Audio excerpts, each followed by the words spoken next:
Today, we're going to pull back the curtain on what makes for truly expert-level teaching. We are going to deconstruct a masterfully designed lesson plan to find the secrets to building practical skills, the kind that actually show up for you when it counts.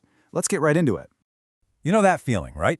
Where you've studied all the vocabulary, you've memorized the rules, you've aced the quizzes, but then the moment arrives. You have to actually do the thing, speak the language, handle a real customer, and your mind just goes completely blank. Well, that frustrating feeling, that wall you hit, that's what's known as the learning plateau. It's the gap between knowing all the individual pieces and actually being able to put them together to do the job. See, the real challenge isn't just about cramming more facts into your head. It's about connecting them, making them flow, especially when you're under a bit of pressure. So how do we build a lesson that actually bridges that gap? To figure that out, we're diving into a fantastic case study, a final review lesson from a Spanish for Hotel Receptionist course. Now, this is designed specifically to take students from just knowing words to confidently handling really complex, real-world situations with guests. This isn't just about learning a language. It's a blueprint for building genuine competence. And this right here, the objective, this is the secret sauce.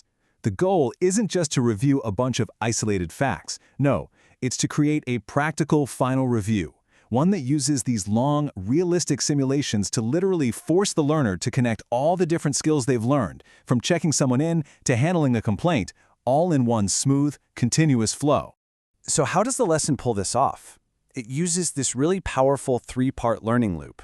First, it drops a student right into a realistic simulation. Then, and this is key, it reinforces all the important takeaways from that experience. And finally, it guides them to actually perform the skill themselves. It's all about turning that passive knowledge into active competence. Let's break down each step. All right, so that first part is absolutely the most critical. It's all about moving way beyond those simple one-off drills. The entire foundation of this lesson is built on practicing scenarios that actually feel like the messy, chaotic, and complex reality of a hotel front desk. And this slide just lays it out perfectly. Traditional learning might have you practice one little thing at a time, like, okay, let's practice confirming a reservation. But real life doesn't work that way, does it? A guest doesn't just check in. They check in, then they ask for the Wi-Fi password, and they suddenly remember they need an extra pillow. The integrated simulation forces you to constantly switch gears and combine skills, just like you would on the job. And just look at the sheer variety here. The lesson plan covers everything you could imagine. A standard arrival with a few curveball requests, a guest complaining about noise, someone questioning a charge on their bill at checkout. It even throws in special situations like dealing with a lost item. This isn't about memorizing a script, it's about building genuine adaptability. Okay, so throwing someone into a complex simulation sounds great, right? But here's the catch. If you do that without any support, you just get overwhelmed. It's too much. And that's why this second component is so important. It's a dedicated support system designed to help the student actually process what just happened and, retain the skills.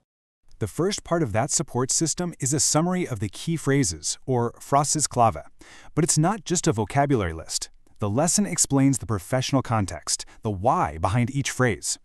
And that simple step transforms a random phrase you have to memorize into a powerful tool you know exactly how and when to use. Then, the reinforcement zooms in even closer with targeted pronunciation guides. It focuses on those common trip-up words like habitación or equipaje. By doing this, the lesson anticipates problems and solves them before they become bad habits. It's just incredibly smart, proactive feedback. And this is where the magic really happens. The final piece of the loop is guided role play. This is the moment where learning finally becomes doing. The simulation pauses, and you, the learner, are prompted to actually step in and perform the role out loud.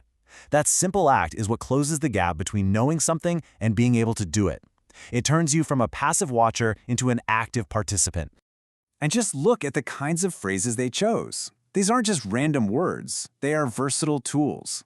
Think about it. A phrase like, "I'm sorry for the inconvenience," or "we will find a solution," can be used in dozens of different situations. The idea is to give the learner a flexible toolkit of high-impact language, not a bunch of rigid scripts that only work in one scenario. So yeah, we've been deep in the weeds of a Spanish lesson for hotel receptionists. But what we've really uncovered here are universal principles for effective learning.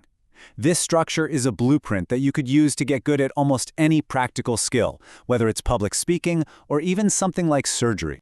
So let's boil it all down. Here it is, the blueprint for mastery. Whatever you're learning, just ask yourself these 4 questions. 1. Am I integrating my skills, or am I just practicing them one by one in isolation? 2. Am I simulating real-world pressure and complexity?